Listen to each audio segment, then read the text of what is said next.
the side of we haven't been there yet, just because there's so many theories. All right, ladies and gentlemen, welcome to our first episode of Conspiracy Exploration, where we ask questions that pretty much linger on this conspiracy side of things. And Mhm. for this episode, the first episode, by the way, I got Julio joining me on this one, and we're basically going to tackle a question that has been asked quite frequently. Um, why haven't we been back to the moon in decades? Is the question. And it can go one of two ways. Is it a matter of, A, we don't spend enough money on NASA to take us back there? Or B, have we really not been there and the actual cost of going there is something that we cannot afford? Yes, yes, yes. Many ways to look at this. So on that note, I'm gonna have to lean towards the side of we haven't been there yet, just because there's so many theories and ways to go about this. I'm gonna start with the first one that kind of caught my eye. So somebody on TikTok basically said if you look at the launches that they videotaped and like time lapse them and do a freeze frame, you can see the trajectory of the rocket. So I got this pulled up on my iPad now. If you can see, sorry, it's a bit of glare. All right, Hey, can you if send you me can, that? it's on the drive. So if you can see that the arc is literally going right back down to the earth. It's not going up at all. It's not going up and then straight. Now, Ricky had a theory saying that in order to first break orbit, we have to bust through the layers that make up our atmosphere, which, to be honest, does make sense. But my question still stands. Even if you need to ascend at a slow rate, so that way you don't uh, blow up on the exit, wouldn't you at least have the same trajectory to ascend straight line? Even if it was slanted a bit, it would still show that it's going up, right? Well, is it possible that it's curving with the curvature of the Earth? Mm, I wish that was the case because I got a secondary photo and it's basically doing the same thing from a different place. And this one, the distance is even shorter. This was going a little bit higher, but it is literally arcing right back down to the earth. And You this can one's even from see it. You can even see it hit the ocean. this one's from SpaceX, right? This is one of Elon Musk's rockets. So yeah, there's the SpaceX X launch, and the first one I showed you was the Discovery Discovery. launch. So that's one of the shuttles. You know, I always kind of which shuttle was the one that blew up as it was taking off back in the 80s? Was that Columbia? I think. I don't know. I don't, I don't want to like go down. I don't want to like mislead or give the wrong name out, but looking at the trajectory of Columbia, Columbia stayed fairly straight. And I know they said they had like an issue with like the rocket boosters having an O-ring fail because of the cold temperatures that morning that they had on the launch pad, but That was the Challenger that that was blew a up. Challenger. Okay. So, like I was saying, but if I remember correctly, the video of that launch, the shuttle stayed. And again, this is all theories. We know everything's been proven. We're just talking here for the sake of entertainment purposes, and who knows? I mean, we'll stumble But across some new information. for a But second, Columbia, let's open it up real quick. So if you yeah, guys are listening and watching this, if you guys got any theories behind this, please comment down below. Let us know what you guys think.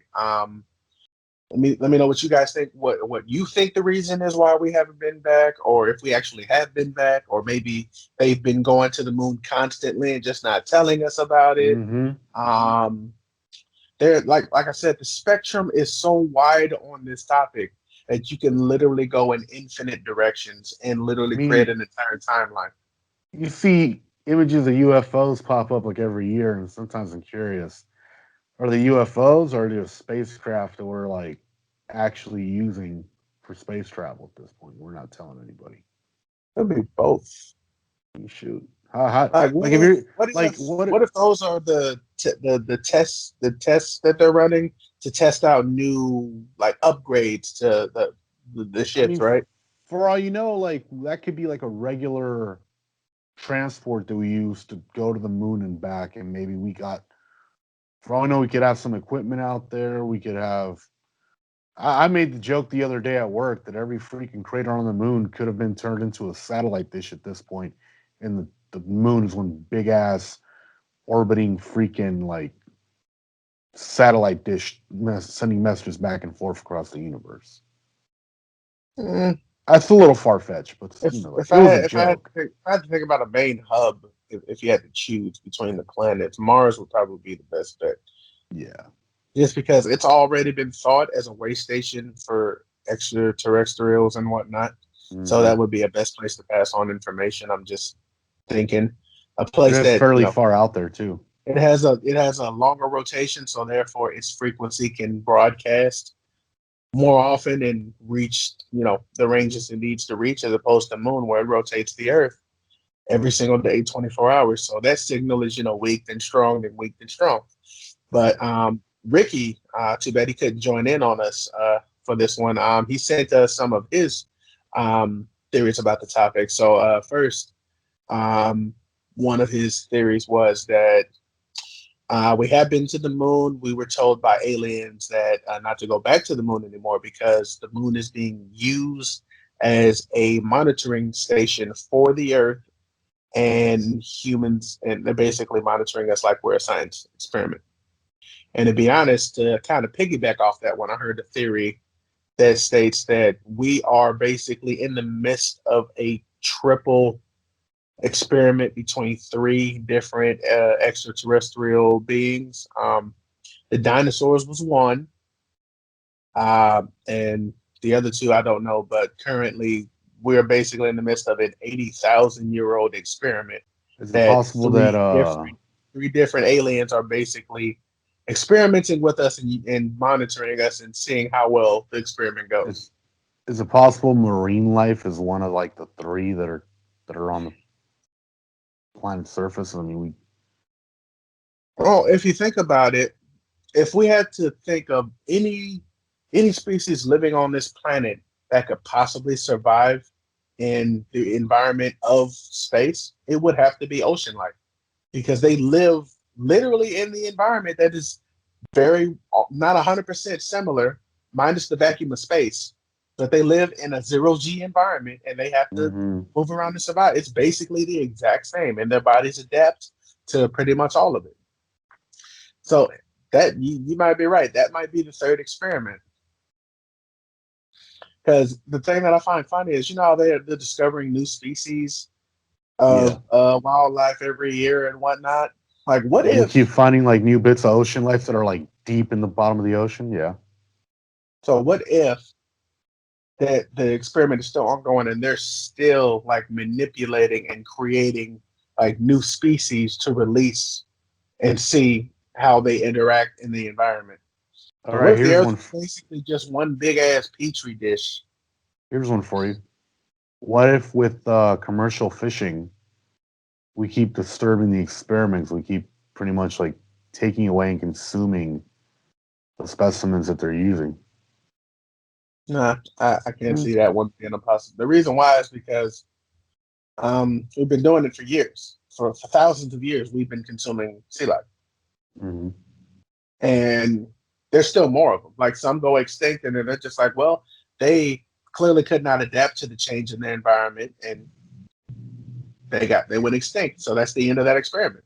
Yeah, you got to remember. Sometimes changing the environment isn't necessarily a change. It's sometimes like they're being like literally they're being like fished out of existence. Like we're consuming them at a rate faster than they can reproduce. I'm Well, not for some saying fish, yeah, others. and I'm not saying that's the case for everything. Still, But then you also if got the those. ocean is a giant experiment, then we're kind of like messing with what the experiment can be, like the controlled effect. Yeah, We're well, messing not. with the See, trials. I'm saying we're not because it's a part of us. The entire environment is a part of us. Everything that happens to that ecosystem. is basically the controlled variable or the variable that they did not account for. So therefore, it's the X factor that helps them accrue more research because the ones that can still survive being overfished and still produce numbers in order to still keep their whole species alive and out of the endangered zone, that's a successful experiment, don't you think? Yeah. And the ones that can't, they just know, well, survival of the fittest, you clearly were not fit enough. And then I forgot Ricky had another theory. I would go back and read it, but it's on my phone, and we're doing the So Skype thing right now. yeah. So Well, let's go back to like the whole to the lunar landing, right? Like people have pointed out stuff like the flag waving and the like flapping in the breeze would be impossible because technically there is not enough. There is no air. There is no no wind. wind. But I mean, my rebuttal to that would be there is the vacuum of space, so there would be some form. Nope. I think. The vacuum of space only affects things that it does not already occupy. For example, let's say a ship that's full of oxygen, right? There's a Mhm. crack in the shield, boom, the vacuum Yeah, sucks all the it'd air be like out. a plane decompressing in the Basically, sky. it basically turns whatever the hell is inside there as a part of it, and then it ceases. It's done. Once all the air is gone, that's it. So planting a flag on the moon and having it billow in the breeze, there is no breeze. One could argue that the wind is created by the movement of the moon, but the moon isn't moving that fast to create that much wind, even if that was possible.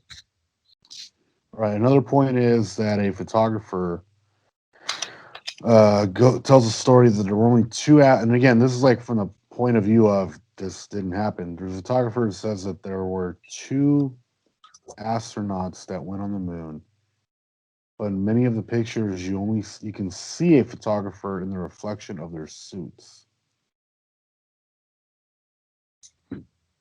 Mm, but what does that have to do with the flag waving? No, this is like a list of items that people have pointed out in the past to say that like this didn't happen. So that's one of them. Like if you look hard enough, you'll see a photographer. I'm guessing what they mean by suits is like in the the reflection of the helmets. Since the helmets would have had like a special reflective tint for like like glare from the sun or any other light source while being on the moon. I could see And that Ricky, being a thing. yeah, Ricky What? also had a theory about there being a radioactive layer between us, the moon, and the sun that is very harmful to us. And the reason why we haven't been back is because we haven't figured out how to properly insulate the astronauts from that radiation. My theory, though, well, doesn't really debunk it, but it kind of is a we actually have found a way, but we're not utilizing it. So if you've watched Ancient Aliens, at some point they talk about gold. They talk about the Anunnaki who came down here to mine gold, right? Hmm. So they needed gold in order to restore their ozone layer, right? Because apparently, if you crush gold into powdered form and sprinkle it all over the fucking surface of the atmosphere, it'll actually rebuild a depleted ozone layer.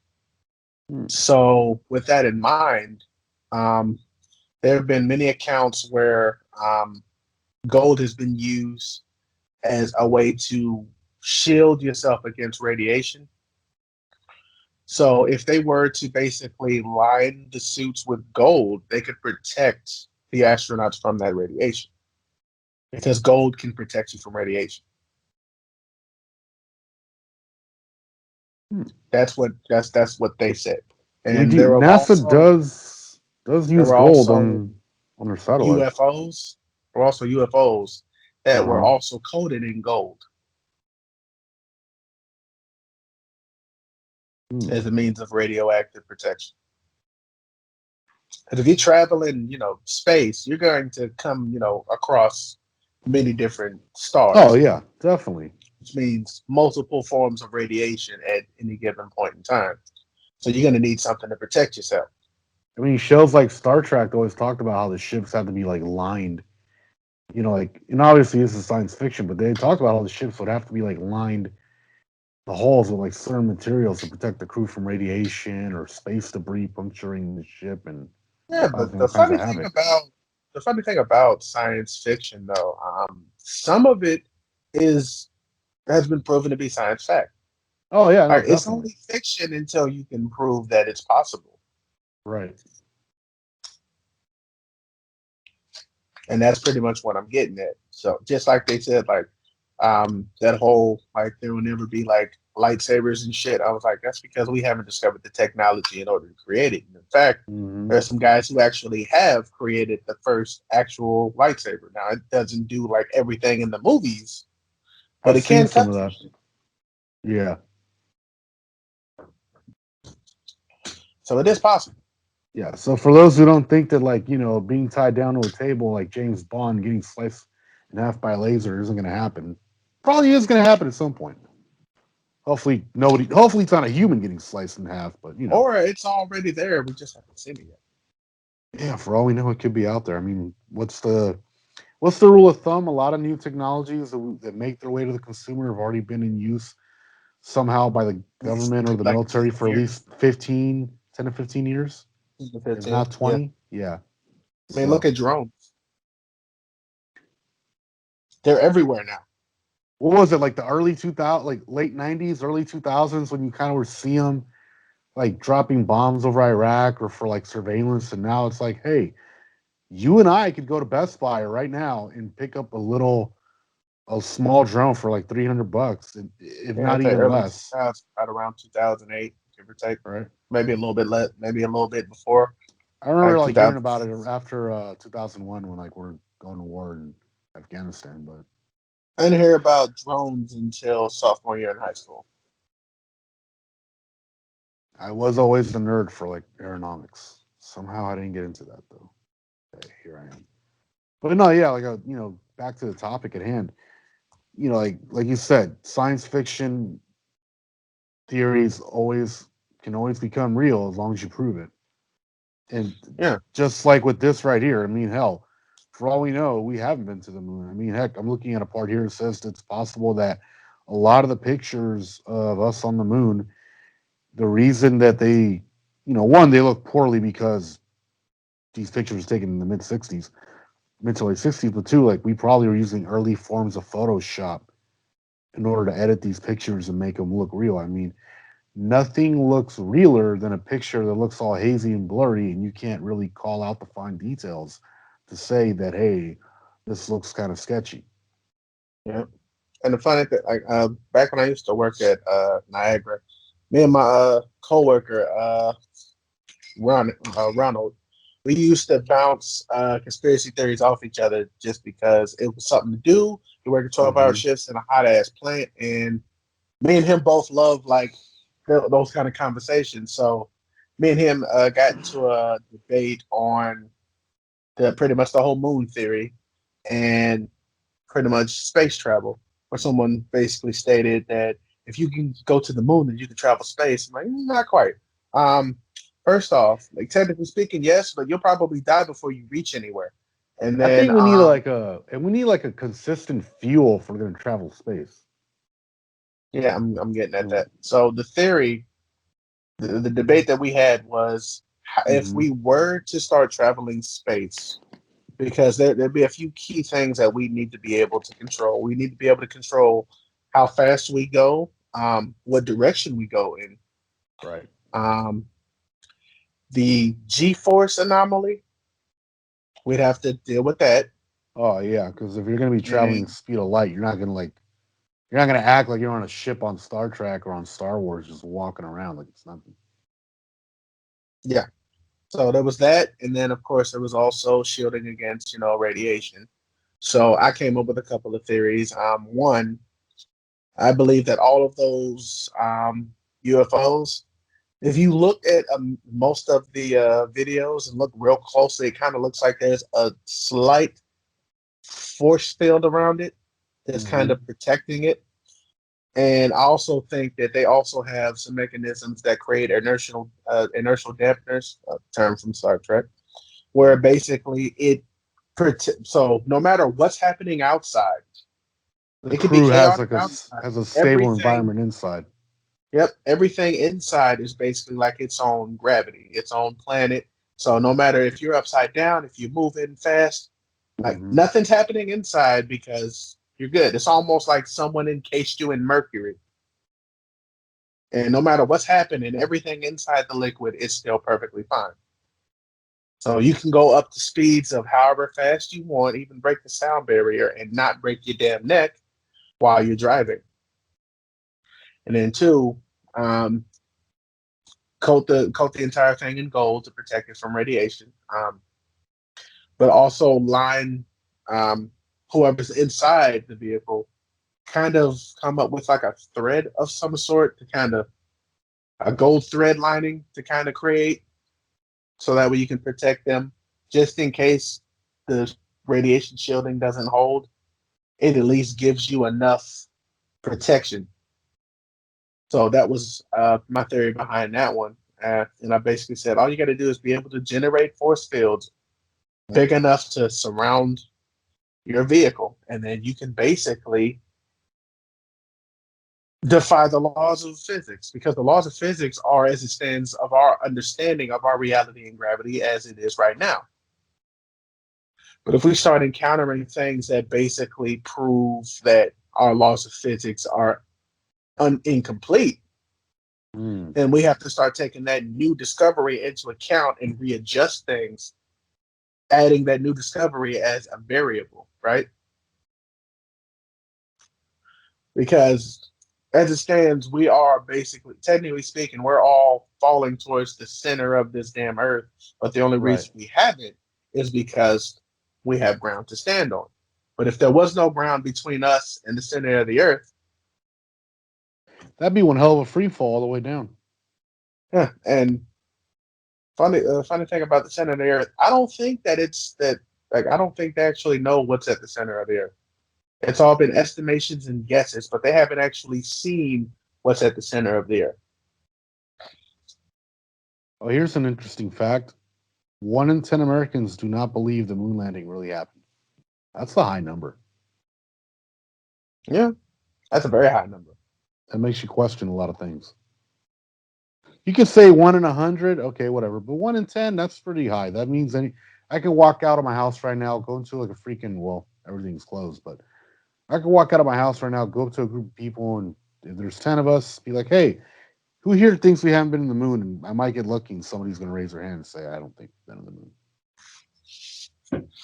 Like I'll admit, I was 50-50 on it because I wanted to believe that we made it to the moon, but then after watching this TikTok video I saw a couple of days ago where this guy basically said, "No, like it's from a History Channel." So this guy Oh yeah. basically said like I used to work for NASA and I went and like I had a question like, "Hey,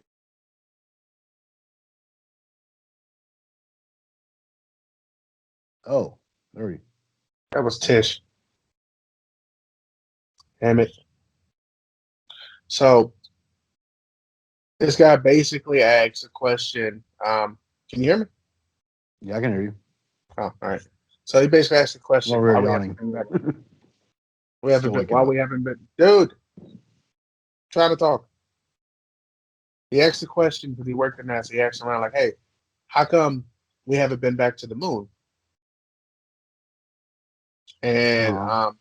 one of the guys said, "Oh, it's because we haven't yet." He was like, "What?"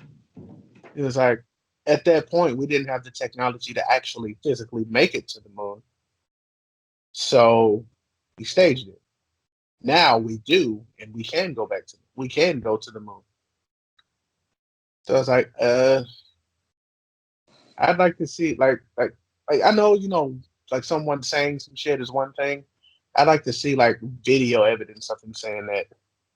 Yeah, Like if no, you got big that time. guy on camera and he stated his credentials and how long he's worked there, and like if he was there during the whole thing, then cool.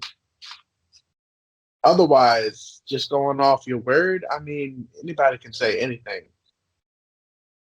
But it does kind of raise the question if you think about it, like Why the hell like what other sense does it make other than budgeting and funding? Which, to be honest, if you were like if you say like as you said like it's because Americans lost interest. Um, I didn't realize we were going to space for entertainment. Yeah, that's kind of like what I was gonna get at. Unless as a society we become less interested in actual like in the like development of like as a I mean, I'll say it as a species in creating in like exploring like new frontiers, exploring like what's out there in space, then yeah, then maybe I can see how governments would say, you know what, space exploration is important. We got a thousand other things to like, we got millions of other things to like spend our budget, our tax budgets on, you know. Yeah, But like you said, like if this is, this isn't for entertainment. Well, in our last episode of the inner monologue, our friend pointed out how somebody at the Arizona Memorial said, "I thought this would be fun." So I can see how maybe, in a sense, yeah, people nowadays don't really give a damn, which is kind of disappointing considering you don't give a damn. But there's a ton of sci-fi shows about space exploration. You think that right there alone would tweak people's yeah, interests, but and that's my thing. Like we were so heavily into it when we were all like, we need to get to the moon. Like we need to beat the Russians. We need to get to the moon. right. Everybody was like on board, and then just slowly over the years, like we stopped hearing about new developments on shuttles, the next mission, just fucking And not and since you mentioned that, is it like were we only interested because we didn't want communists to be the first ones on the moon? Like we didn't want like are we that at that point? No offense, and again, I'm a proud American, but are we that pathetic as a society that the only way we're gonna do something is if someone else is competing against us to do it? yeah, because right, nobody apparently Because if nobody our else is trying to go to the moon. because So if our I don't know. fellow man has to be like the ones, like if I, I mean the only country I can imagine at this point that might give another space program a shot might be China. Are you telling me if China tomorrow says we're going to come up with a space program and we're going to make it to the moon in 5 years, is that what it's going to take for us to like say, hey NASA, here's like 4% of our national budget again, like we used to do in the 1960s, compared to 0.4% for funding now? If that's the case, that's pathetic. All right, so Not just that yeah, aside, that aside. um, I don't honestly think anyone gives a flying fuck about who we're competing against to get into space. The simple fact that we're going into space and think about we got all these cameras and phones and shit, so we can take some nice ass pictures, some good ass video, and actually see some shit. Mm-hmm. Like for example, we like most. I don't know if a lot of people know this, but the moon does not rotate. It orbits around the Earth, but it does not rotate whatsoever. So the dark side of the moon has always been the dark side of the moon, Who which is knows why what's over there? like every time I see the moon, I always wonder like how come I always see the exact same side of the moon? And I'm like, oh fuck, it doesn't rotate at all. And going back to the whole alien thing, thinking like, well, if you had to establish a base to monitor the Earth and make sure no one can see you, why not put it on the dark side of the moon? No one will ever know you're there. It's not like we're gonna fucking go there because we haven't been there since the '60s, apparently. So yeah, if you want to monitor your science experiment, Moon is the best place to do it. That and under the oceans because like the 10% of our brain power that we only use, we've only Mm-hmm. explored 10% of our ocean. The other 90% left unexplored,